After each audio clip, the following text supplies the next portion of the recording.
A'udzubillahi minasyaitonirrajim. Bismillahirrahmanirrahim. Alhamdulillahirabbil alamin. Assalatu wassalamu ala asyrafil anbiya'i wal mursalin wa ala alihi washabihi ajmain. Rabbi syarhi sadri wa yassir li amri wahlul 'uqdatam min lisani yafqahu qawli. Sekali lagi kita panjatkan kesyukuran kehadrat ilahi kerana kita diberi kesempatan untuk bertemu setelah kita beberapa hari tidak dapat bertemu atas urusan-urusan yang tidak dapat dihuraikan.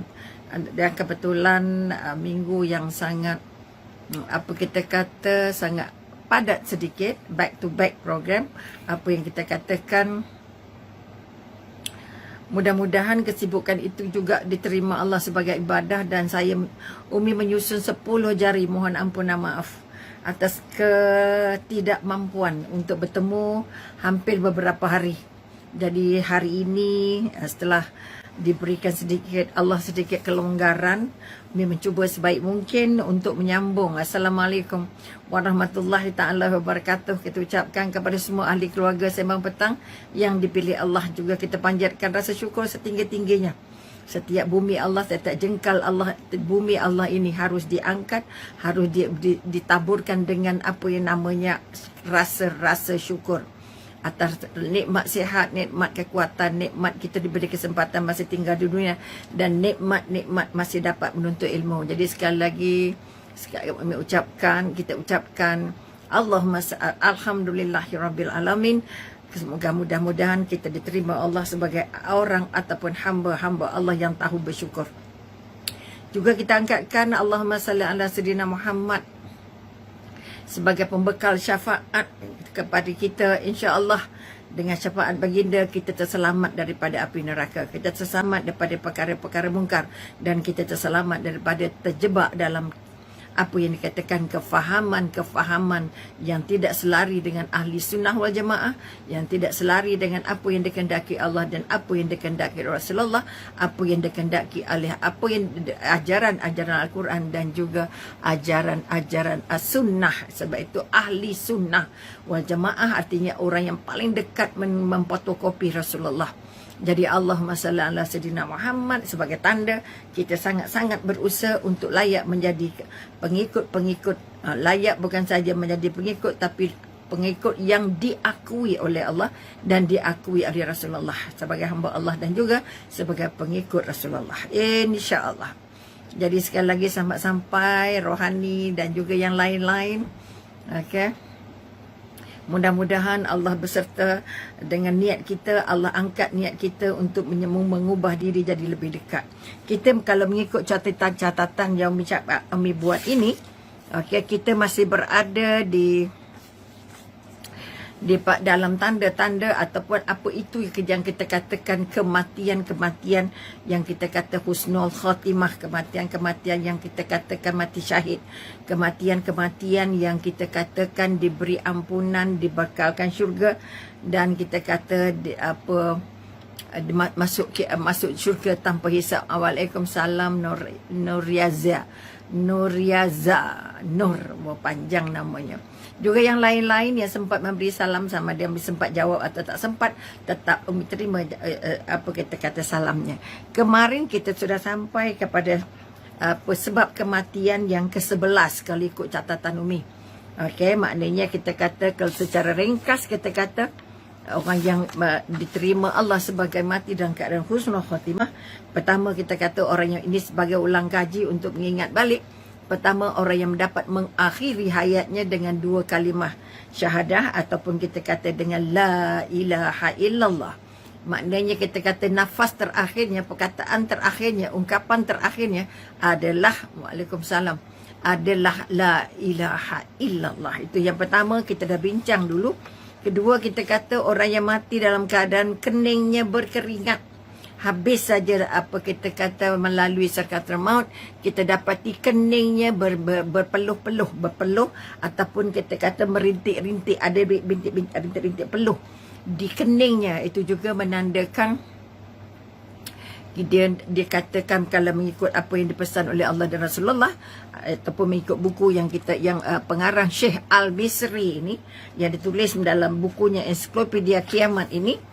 mengatakan bahawa orang yang meninggal ataupun selepas sakaratul maut keningnya berpeluh, maka dia ditandai sebagai orang yang mati dalam keadaan kematian. Orang-orang mukmin dengan keringat di kening, kata Nabi. Itu satu daripadanya. Ketiga, kita kata mati di malam Jumaat. Malam Jumaat maknanya hari Khamis malam, atau pada siang harinya, pada siang hari Jumaat. Itu pun sebagai sebahagian dari tanda. Tanda-tanda yang kita angkat ini adalah tanda-tanda kepada mereka yang sudah beriman, yang sudah beribadah, yang sudah dekat dengan Allah, yang sudah taat perintah Allah, yang tidak lagi melanggar larangan-larangan Allah. Kalau mereka yang hidup dalam keadaan kocar-kacir dengan Allah, dalam keadaan hubungan yang tidak cantik dengan Allah, kita bimbang bukan husnul khatimah, tapi mungkin kita takut su'ul khatimah. Yang dianggap husnul khatimah ialah mereka yang sudah meyakini bahawa saya hamba Allah, sudah bertauhid dan sudah membangun kekuatan untuk jadi seorang mukmin, dan yang paling utama sudah menjalankan kerja-kerja ibadah dari dulu hingga sekarang sehingga dia mati mengikut apa yang tumpang komen di sini. Saya harap siapa saja di sini sudi bantu dan anak saya kehabisan susu. Di dapur pun anak makan tak ada. Maafkan saya terpaksa mohon bantuan macam ini.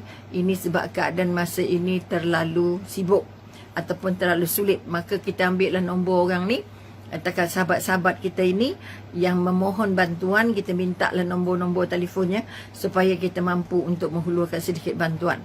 Juga terima kasih kepada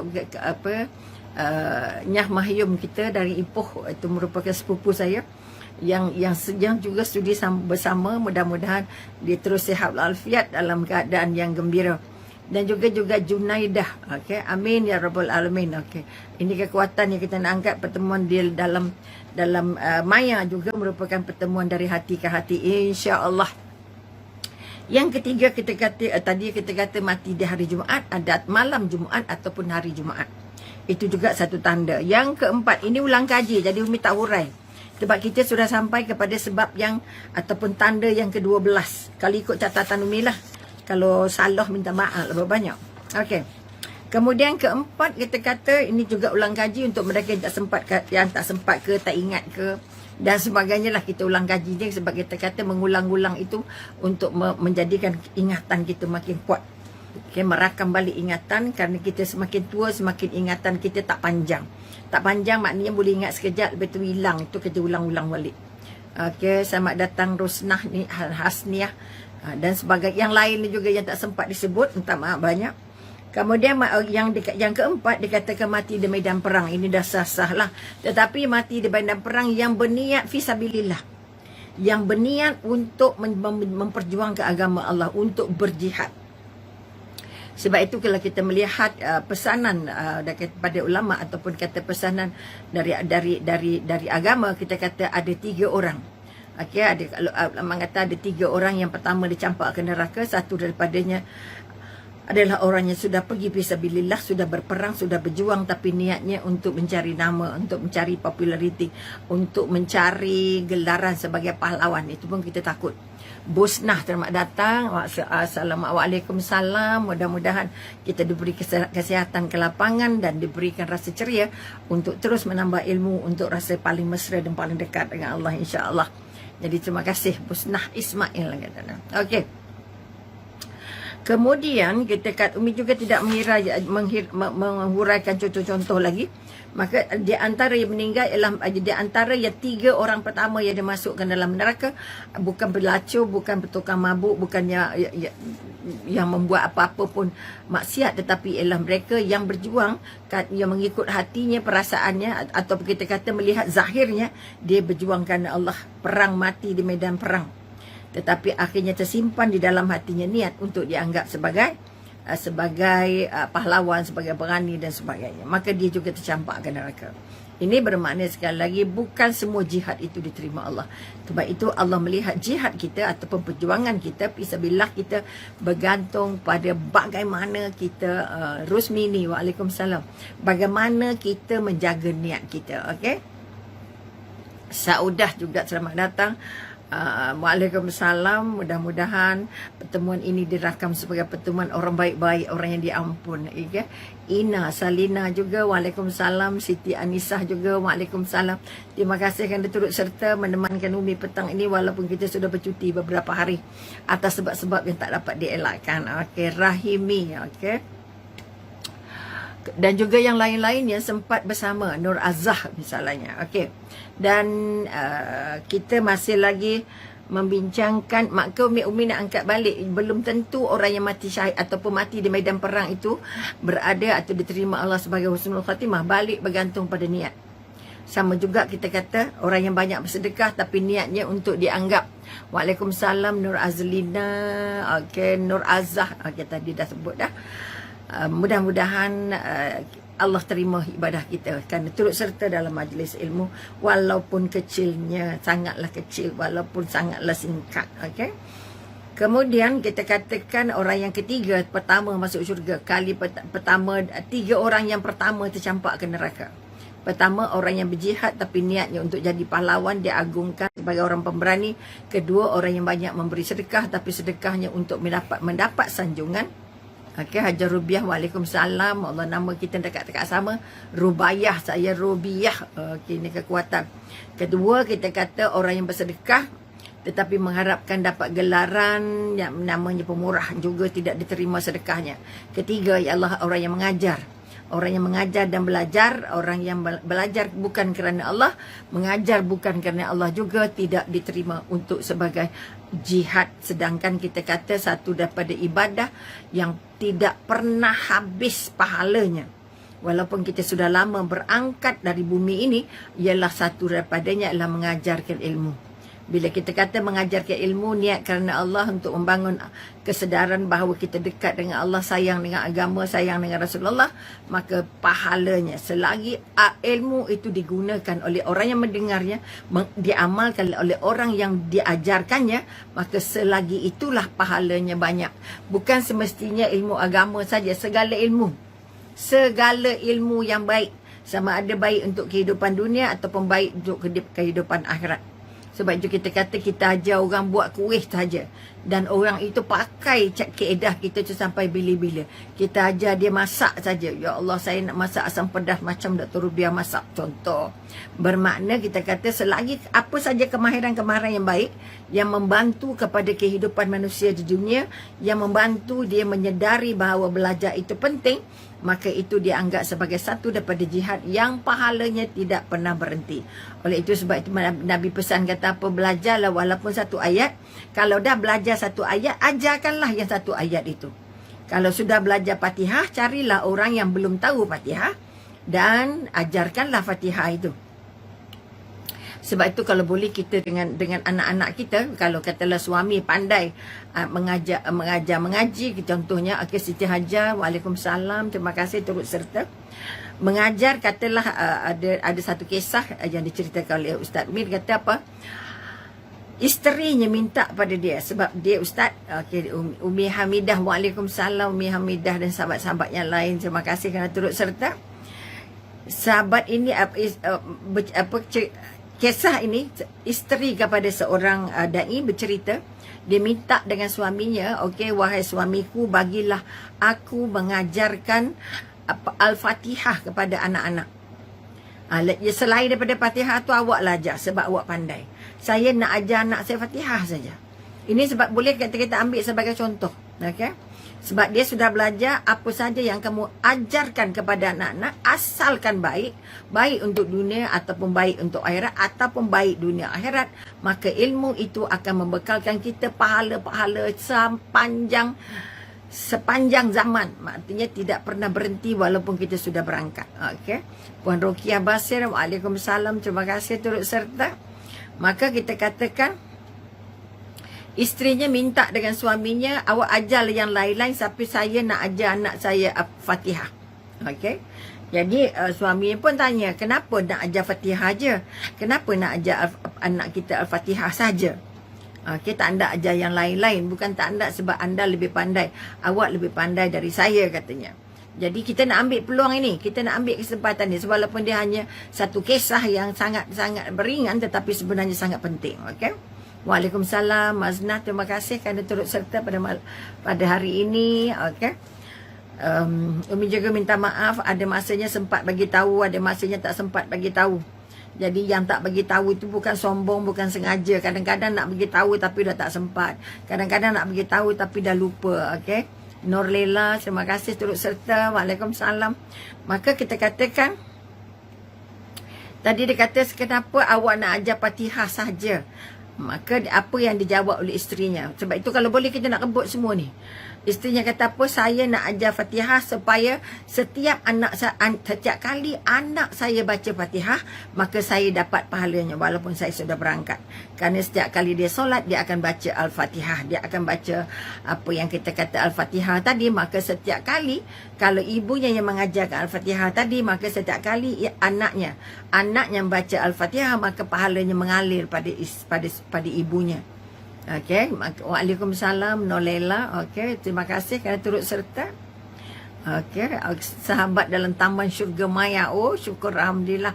Amin ya rabbul alamin. Kita sudah dapat satu gelaran cantik, Taman Syurga Maya. Oh, jangan main-main. Sembang petang sudah jadi Taman Syurga. Insya-Allah paling komal lah kata orang Perak. Dia harus membantu kita merasa dekat dengan Allah, merasa kita ditatap Allah dan merasa kita akan dijemput Allah bila-bila masa. Bila-bila masa, caranya kita tak tahu. Okay, bagaimana caranya? Sebab itu setiap kali kita mendengar kematian, kita dengarkan bagaimana cara meninggalnya. Kalau cara meninggal tu macam tak cantik, kita angkat tangan, ya Allah Tuhanku, matikan aku dalam keadaan yang selesa, ya Allah. Matikan aku dalam keadaan yang baik, ya Allah. Matikan aku di rumah, ya Allah. Matikan aku depan anak-anak, ya Allah. Cik Liza, waalaikumsalam. Terima kasih turut serta petang ini. Jadi mudah-mudahan kita katakan, mengapa isterinya minta nak ajar Fatihah? Kerana dia kata, setiap kali anak saya solat, dia baca Fatihah, setiap kali saya dapat pahalanya. Kalau kata ajar ayat-ayat lain, mungkin anaknya tak baca hari-hari. Tapi kalau dia ajar Fatihah, maka anaknya akan baca setiap kali dia solat, paling sikit, ataupun setiap kali dia berdoa. Ini sebahagian daripada kekuatan untuk kita meraih apa yang namanya husnul khotimah. Okey. Itu yang tadi di medan perang. Kemudian terjatuh dari binatang, terpelanting naik katalah kalau zaman dulu unta dan kuda, jatuhnya dari binatang, ataupun kita kata dari tunggangan binatang, dan dengan syarat dia nak pergi buat baik. Okey, di jalan Allah, nak berniaga, nak berperang, nak menyelamatkan apa-apa, nak berjuangkan agama, kan memperjuangkan apa kita kata agama Rasulullah dan sebagainya. Yang baik-baik di jalan Allah. Kau pergi nak merompak ke, nak pergi dating ke, pergi nak buat maksiat ke, maka jatuhnya itu, matinya itu tidak diterima. Itu kuncinya. Mati di Waalaikumsalam Mahani, mudah-mudahan. Terima kasih kerana sudi bersama. Okay. Mudah-mudahan kita diberikan kekuatan oleh Allah untuk melembutkan hati kita supaya kita terus merasa nikmat dan manisnya ibadah, insya-Allah. Jadi kita kata jatuh dari belakang binatang yang terbanting ataupun terpanting dari unta, ataupun yang disengat oleh binatang-binatang bisa. Mati disengat binatang bisa, mati kerana terbanting, disengat binatang bisa, kemudian terjatuh dari belakang unta ataupun jatuh dari belakang kuda dan meninggal, maka itu juga dianggap sebagai husnul khotimah. Ini kekuatan. Saya minta membacakan lagi bukti-buktinya sebab sudah terbaca kemarin. Yang keenam, siapa yang meminta syahid kepada Allah. Ini pemahal yang kita mintakan supaya kita sentiasa bermohon, ya Allah Tuhanku, matikan aku dalam keadaan syahid. Okey. Siapa yang berdoa dengan sungguh-sungguh, maka dia akan mati dalam keadaan yang diminta. Oleh itu sekali lagi, mari kita angkat kekuatan dengan belajar sebab-sebab kematian husnul khotimah ini. Maka kita belajar untuk berdoa. Berdoa dengan sungguh-sungguh supaya kita dapat mati syahid. Okey. Mati syahid merupakan satu hadiah dari Allah, bukan saja orang yang berjihad di medan perang, tetapi ada banyak sebab kita juga sudah huraikan kemarin. Okey, siapa yang meminta kepada Allah agar terbunuh di jalannya, di jalan Allah, tengah belajar, tengah bekerja, nak pergi tengok orang sakit, melawat jenazah, semua itu kematian-kematian yang boleh diajar atau boleh dibuktikan sebagai mati husnul khatimah. Ketujuh, okey, syahid. Okey, ketujuh, mati kerana mabuk laut dan tenggelam. Okey, siapa yang mati dalam keadaan tenggelam, kapalnya pecah ke, tapi mesti niatnya baik. Mesti niatnya baik. Niatnya kerana Allah. Niatnya kerana, tapi kalau niatnya melawan perintah-perintah keselamatan, perintah-perintah pemerintah, itu kita tak tahu. Itu Allah akan tentukan. Jadi kita katakan mabuk laut, orang yang ke laut, nelayan ke, bukan nelayan ke, tapi dia pergi ke laut, naik kapal, naik boat, naik ferry dan sebagainya untuk tujuan mencari redha Allah, maka kekuatan yang nak diangkat ialah harus menjadi matlamatnya mesti kerana Allah. Okey, maka dia mabuk laut, mabuk laut, kemudian dia tenggelam. Mabuk laut maknanya dia muntah. Mi dah cerita kemarin bagaimana mabuk laut itu membuat kita hampir-hampir mati. Mi melihat dulu pengalaman Mi ke Pulau Tioman. Kemudian orang yang tenggelam dalam laut juga, kalau nelayan ke, kapal pecah ke, apa kita kata mengembara ke, tenggelam di laut, maka itu juga kita anggap ataupun dianggap oleh Allah ataupun oleh Rasulullah, oleh agama sebagai, bagi orang yang mati kerana mabuk laut adalah pahala syahid, dan bagi yang tenggelam adalah pahala 2 syahid, maknanya lebih besar. Okey, yang ke-8, siapa yang dijadikan mangsa oleh binatang buas. Orang yang mati kerana dibaham binatang buas juga dianggap, diberikan kategori sebagai mati syahid. Okey. Ke-9, kita kata mati syahid disebabkan oleh tersedak air lalu mati. Dia minum tersedak terus mati. Pun ada juga, ada yang mati secekik, makan apa benda ke, maka itu juga dianggap matinya husnul khatimah, dengan syarat dia adalah hamba Allah yang beriman. Hamba Allah yang beriman. Ini nombor 1 kena ingat. Jangan semua mati buat macam tu, dok. Kalau katakanlah mati COVID ni, siapa yang mati dalam wabak maka dia husnul khatimah, dok. Tengok cara hidup dia. Kalau cara hidupnya itu cara hidup yang diredai Allah, okey, bermakna Waalaikumsalam Siti Rohani. Okey, nur kasih insya-Allah. Amin. Maka kekuatannya ialah kita katakan tersedak saja boleh menyebabkan, boleh diterima sebagai mati syahid. Yang ke-10, tadi tersedak air ataupun tercekik apa-apalah yang kira masuk ke tekak, tertahan di tekaknya dan akhirnya menyebabkan kematian, maka itu dianggap satu daripada ciri kematian mati syahid. Yang ke-10, orang yang memegang teguh agama saat fitnah terjadi. Kita sedang dilanda fitnah, kita ada COVID-19 sudah hampir 2 tahun. Dalam keadaan kita diberi ujian oleh Allah, kita tetap taat, tetap tetap akur dengan apa yang Allah perintah dan jaga agama sebagaimana menjaga agama sebelum adanya COVID. Artinya kita kata orang yang memegang teguh agamanya dalam keadaan saat-saat fitnah terjadi. Artinya kalau orang kata ini apa kita kata konspirasi lah, ini apa rancangannya gitu ginilah, macam-macam lah. Kita kata Bill Gates lah, apalah, macam-macam banyak benda orang kata salah.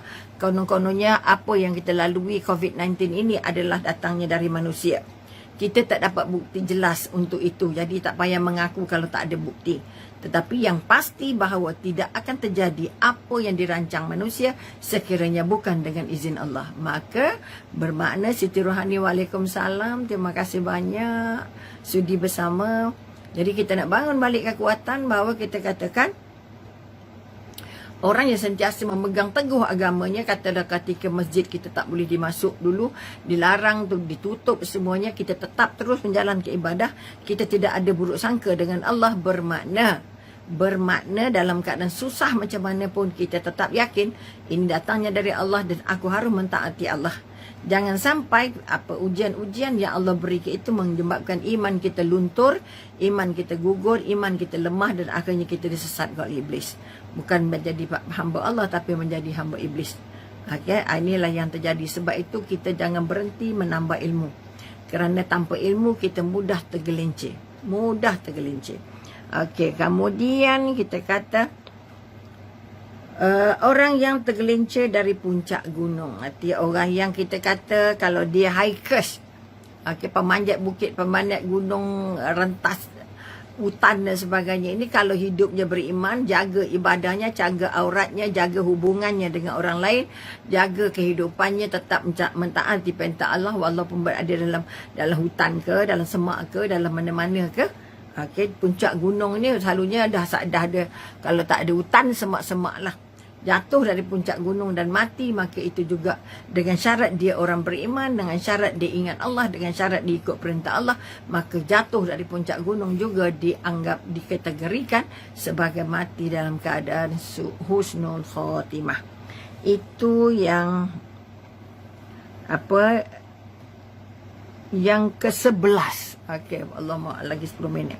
Okey, hari ini kita nak jumpa kematian yang ke-11. Okey. Yang ke-11 kita kata orang yang berjaga-jaga dalam medan perang. Masa dulu Rasulullah kata kalau berperang maka berperangnya di luar Madinah.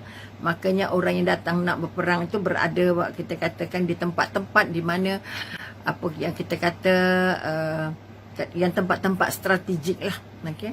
Jadi mereka yang mati dalam usaha untuk mempertahankan agama, menjaga amanah Allah, maka itu juga dianggap sebagai sebahagian daripada husnul khotimah.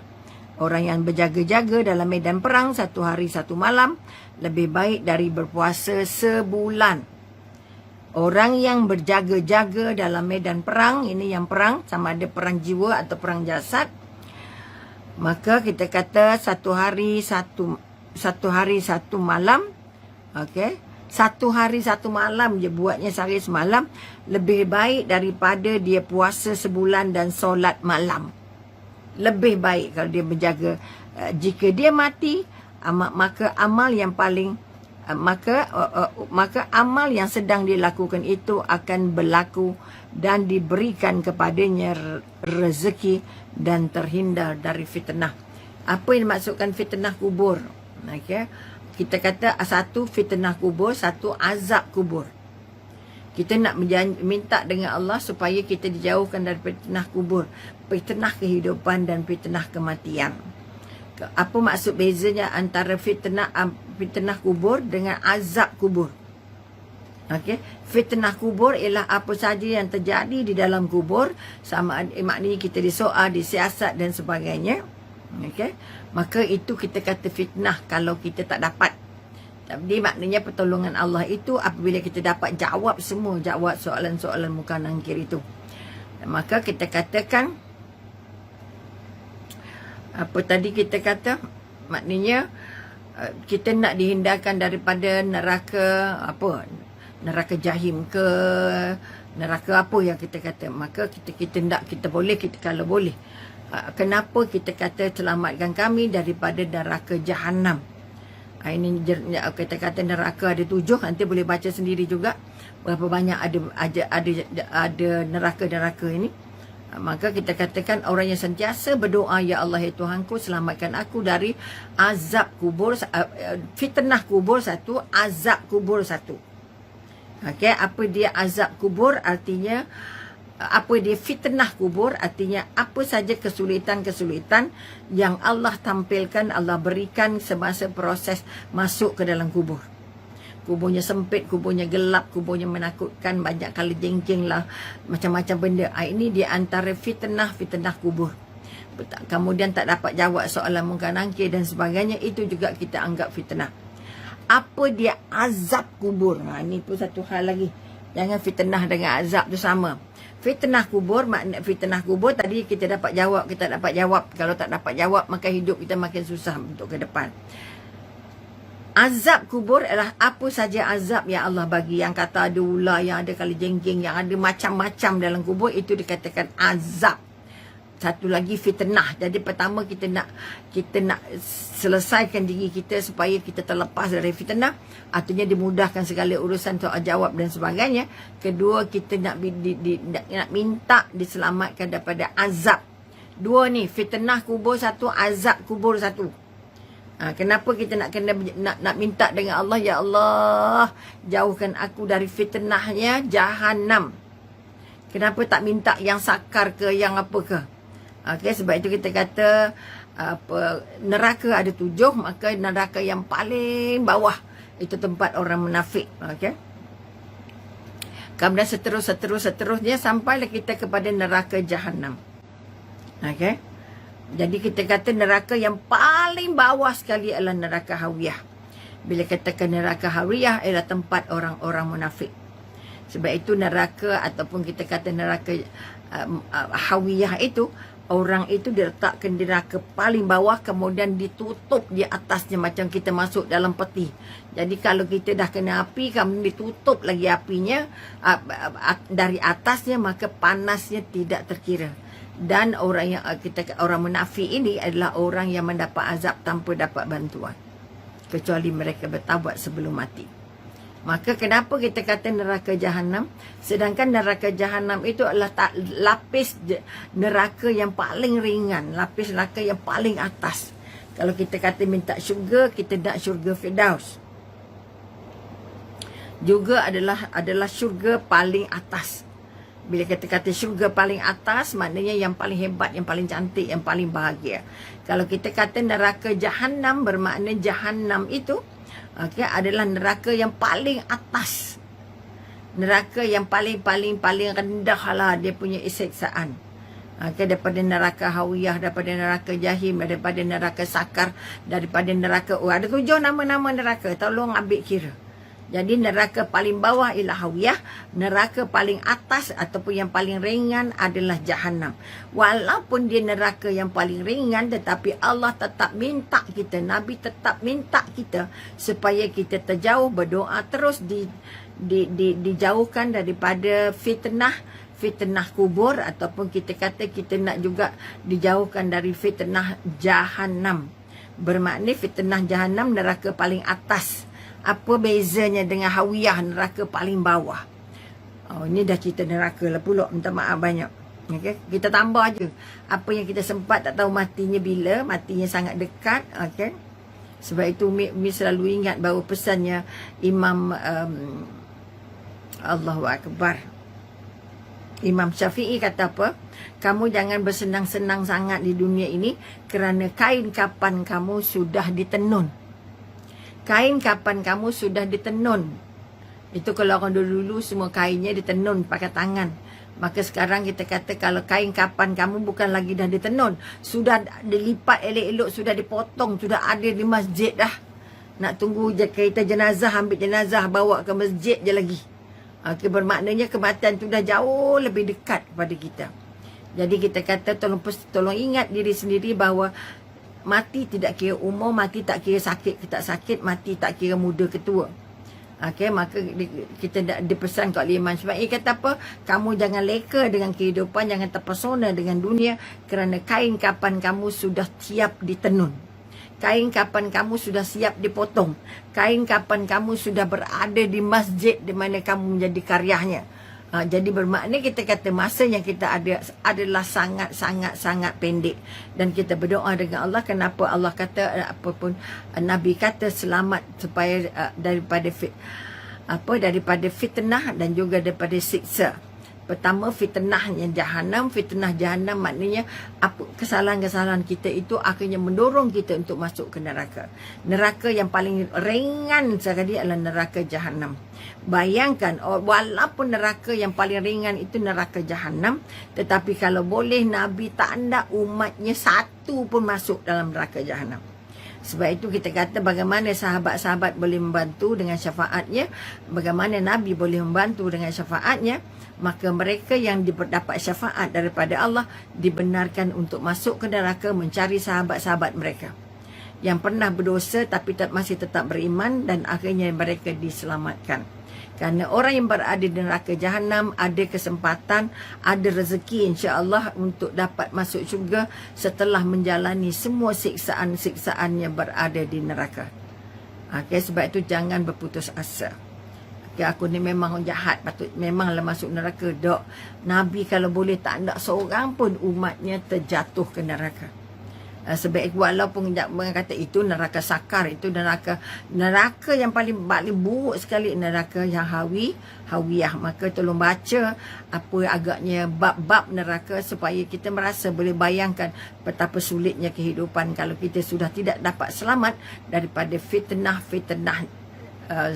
apa kita kata, fitnah barzah, hingga akhirnya bila tak selamat dari fitnahnya, pasti kita akan mendapat siksaannya. Sebab itu tak salah juga kita berdoa, ya Allah Tuhanku, jauhkan aku dari fitnah kubur dan jauhkan aku daripada fitnah azab kubur. Okay. Dan sebelum meninggal, doa kita yang tidak pernah berhenti ialah Allahumma hwin alana fi sakaratil maut. Maknanya, ya Allah beri aku kemudahan untuk melalui sakaratil maut. Ataupun kita nak juga matinya husnul khatimah. Maka kalau pertama kita nak mati husnul khatimah, kedua kita nak baca supaya kita mudah. Pertama mudah untuk sakaratul maut, maka kedua mudah maknanya kita kata kita nak bangun balik, kita kalau boleh kita tak hendak walaupun neraka jahanam. Kita nak selamat dari semua tu. Kerana apa untungnya neraka jahanam? Neraka jahanam adalah tempat mereka yang beramal dan juga melawan Allah.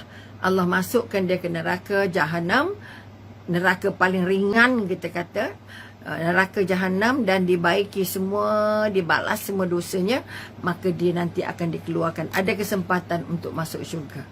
Yang maka kita katakan mengapa kita nak berselindung dari jahanam, kerana jahanam saja sudah membuat kita paling susah, paling sakit. Ini kekuatan-kekuatan yang nak diangkat. Kemudian sekali lagi, maka Allahu Akbar, kita sampai ke mana tadi? Ke puncak gunung dah selesai. Kemudian orang yang berjaga malam di medan perang tu dah selesai. Kemudian siapa yang menghadap pemimpin-pemimpin yang zalim, pemimpin yang degil, yang melawan Allah, okay, untuk mereka mampu menjalankan, melakukan kebaikan dan melarangnya dari melakukan kemungkaran. Okay. Kemudian disebabkan jasanya itu mencegah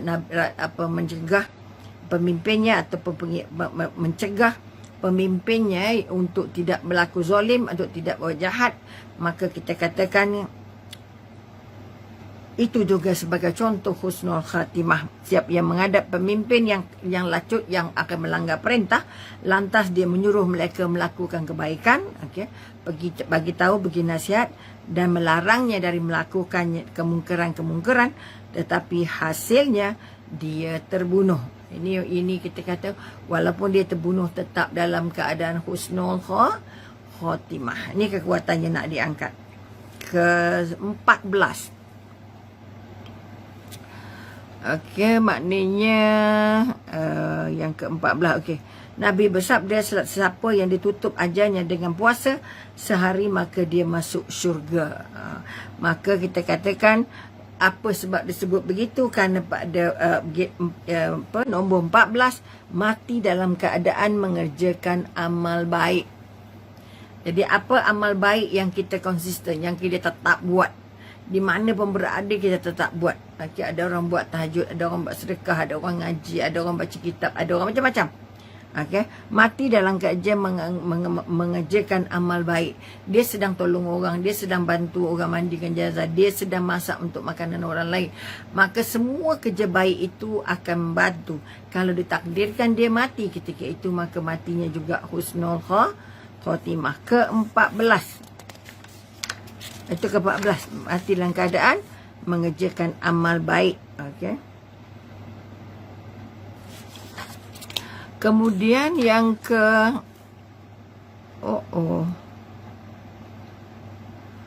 contoh yang mengerjakan amal kebaikan, misalnya dia berpuasa. Puasa Isnin, puasa Khamis misalnya.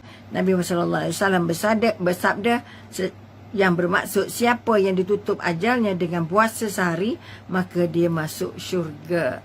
Bermakna kita kata penat lelahnya itu dibayar Allah dengan syurga. Kemudian siapa yang bersedekah kerana mencari redha Allah, maka lalu ditutup ajalnya dengan amal itu, maka dia masuk syurga. Okey, pertama tadi kita kata yang kita anggap menjalankan amal baik, siapa yang ditutup ajalnya dengan puasa sehari, amal baik, puasa sunat Isnin Khamis, puasa hari putih dan sebagainya, maka kalau dia meninggal ketika itu, maka dia ditutup, maka kita kata dia masuk syurga. Kemudian Rasulullah bersabda lagi, siapa yang bersedekah. Okey, tadi kita kata siapa yang buat amal baik, kedua siapa yang bersedekah kerana mencari redha Allah, okey, lalu ditutup ajalnya yang dengan amalnya, maknanya amalnya akan menjadi pelindung kepadanya, maka dia juga masuk syurga. Yang ke-14, bermakna kita nak berazam kalau boleh.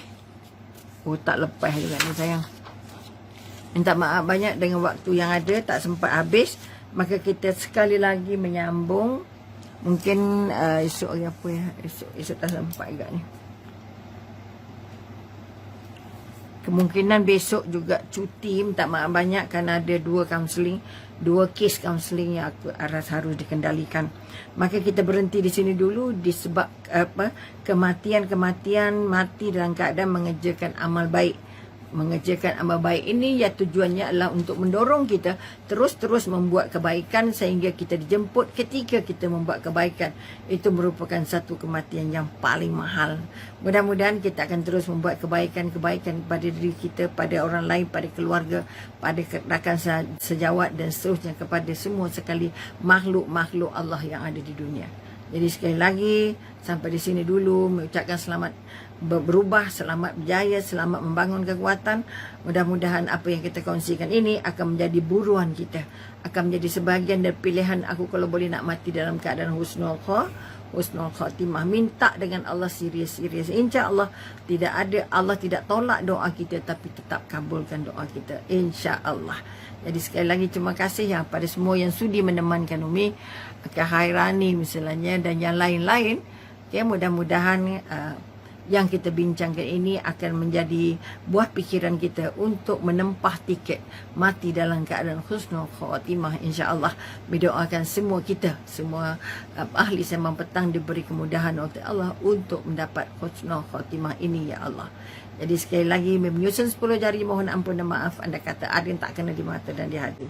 Yang cantik hadiah dari Allah, yang tak cantik atas kelemahan Umi sendiri. Pertama minta maaf, kadang-kadang ada kuliah, kadang-kadang tak ada. Kadang-kadang sempat bagi tahu, kadang-kadang tak sempat bagi tahu. Ini juga merupakan kadang-kadang satu penderaan kepada manusia. Mudah-mudahan tuan-tuan dan perempuan sekalian, anak sembang petang sudi memaafkan Umi atas kecuaian yang tidak memberi notis sama ada kuliah atau tidak.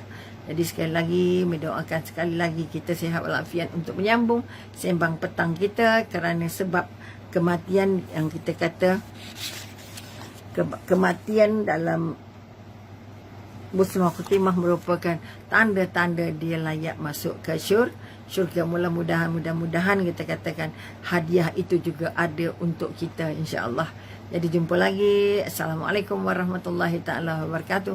Mudah-mudahan kita diberi rahmat oleh Allah, kasih sayang yang melimpah sehingga kita tidak mampu untuk melawannya lagi, untuk melakukan maksiat, insya-Allah. Assalamualaikum warahmatullahi taala wabarakatuh.